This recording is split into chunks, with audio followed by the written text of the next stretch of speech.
Paix et joie à toi, bien-aimé dans le Christ. Nous venons de terminer notre deuxième semaine de notre cheminement, aller en eau profonde.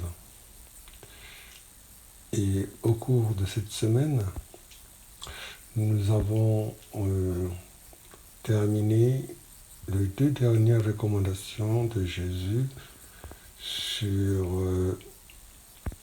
l'ancienne justice et la nouvelle justice.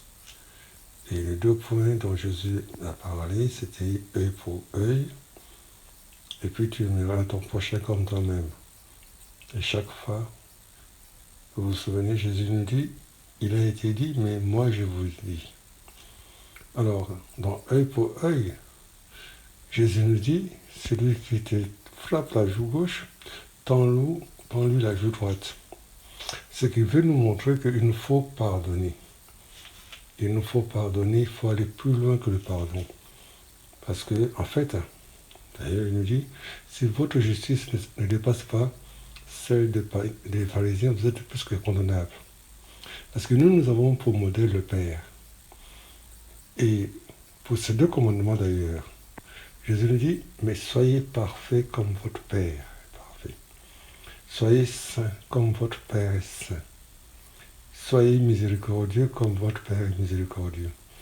Dans les deux conditions, justement, que ce soit pour celui qui t'a frappé ou celui qui t'est, Jésus veut nous montrer que le Père nous pardonne.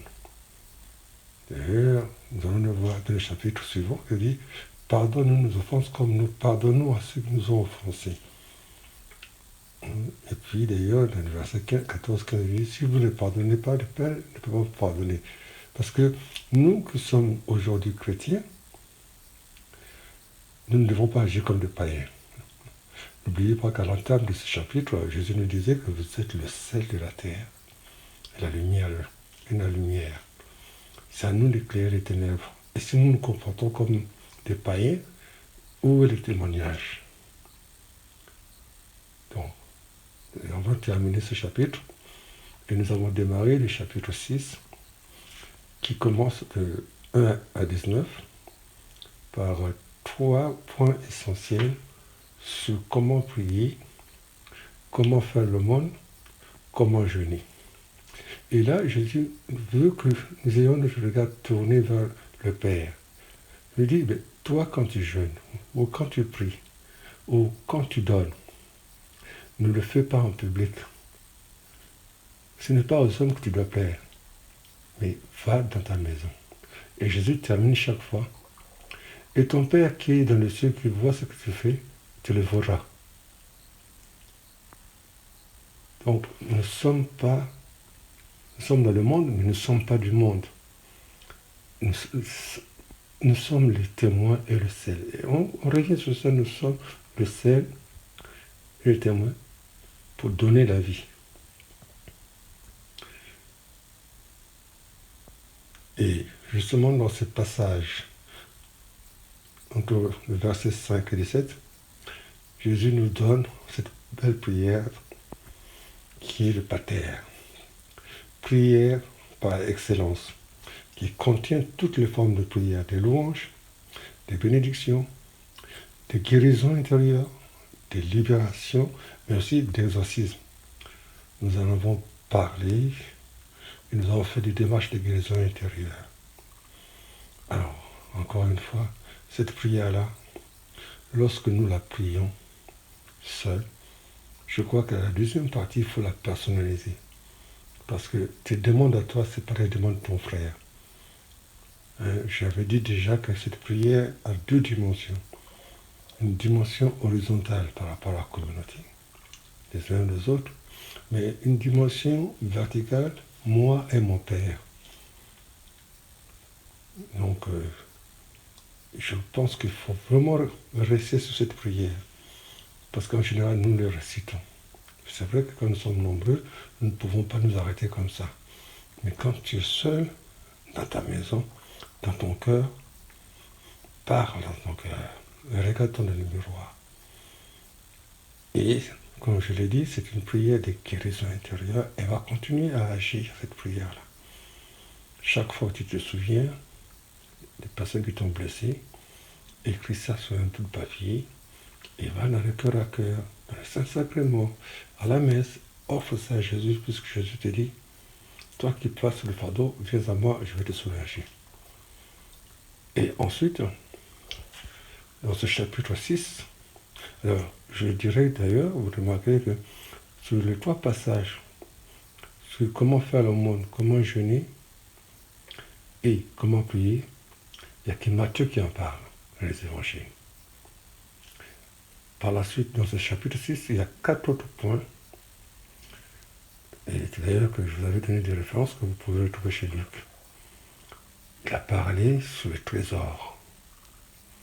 De quel trésor nous avons? Quel trésor nous cherchons? Il dit que là où est tes richesses, c'est là où est ton cœur. Alors souvent, nous cherchons des trésors éphémères. Nous regardons des choses qui sont éphémères, qui ne donnent pas la vie. Or, la vie éternelle, c'est que nous connaissons le Père, parce que c'est là que nous serons. Ça sert à quoi d'amasser tout si demain nous ne savons même pas si nous serons là? Qui partira avec son argent? Alors, le premier point, c'était sur comment amasser les trésors. Non. Essayons d'amasser les trésors d'en haut. Et ceux-là, elles sont éternelles. Ils sont éternels. Alors que les trésors d'ici-bas, les voleurs peuvent les prendre, les mythes, comme vous l'avez dit, les mythes aussi, peuvent ronger ces billets-là et tout peut partir en fumée. Ensuite, il a parlé de l'œil. L'œil qui est la lampe du corps. Mais la lampe, elle est faite pour éclairer. Quelle est la lumière qui nous éclaire? Et Jésus termine justement que si ta lumière est ténèbre, quelle ténèbre? Mais nous avons une seule lumière. La seule lumière que nous avons, c'est le Christ. Il a dit que je suis la lumière. Et nous devons avoir nos yeux fixés vers lui. Et c'est lui qui va venir nous illuminer pour nous changer. Et le 4e point dont Jésus parle, dans cette deuxième partie de Matthieu 19 à 34, c'est l'argent. Combien de gens sont morts à cause de l'argent? On tue pour l'argent. Or, l'argent, qui partira avec son argent? Et Jésus est clair. Il dit, nul ne peut aimer et l'argent et Dieu. Il y a un choix à faire. Il y a un choix. Ou c'est Dieu, ou c'est l'argent. Mais pas les deux à la fois. Parce que Dieu, Jésus veut que nous regardions le Père parce qu'il sait, c'est lui qui peut nous nourrir. Et c'est ce dont nous avons besoin. Et justement, il va terminer ce chapitre sur la providence. Pourquoi vous inquiétez? Alors, il nous montre 2 images qui sont vraiment parlantes de la nourriture et des vêtements. La nourriture, quand on mange. Vous savez où ça se termine par la suite? Il dit, les oiseaux ne moissonnent pas, mais ils mangent. Si Dieu, qui pourvoit aux oiseaux qui n'ont pas été créés à l'image de Dieu, combien de fois nous? Et la dernière partie, les habits. Il a parlé de Salomon, comment il était habillé, et l'herbe de champ, comment c'est habillé. Alors, il nous dit ceci, plutôt. Cherchez d'abord le royaume des cieux, et tout nous sera donné parce que quoi? À chaque jour suffit sa peine. Vis aujourd'hui. Si tu ne vis pas aujourd'hui, tu ne peux pas vivre demain. Toutes ces choses-là, les païens ne veulent. Ils cherchent. Puis il a dit d'ailleurs, si vous faites comme les païens, qu'est-ce que vous faites de bien? Les païens, ils aiment que leurs amis. Mais nous devons aller plus loin que les païens. Nous devons être de lumière pour montrer la lumière de Christ dans ce monde. Que Dieu nous bénisse. Voilà, nous avons terminé cette semaine. Nous allons démarrer maintenant le chapitre 7 pour terminer justement ce sermon sur la montagne. Pas à pas, que Dieu nous bénisse. Amen. Alléluia. À bientôt.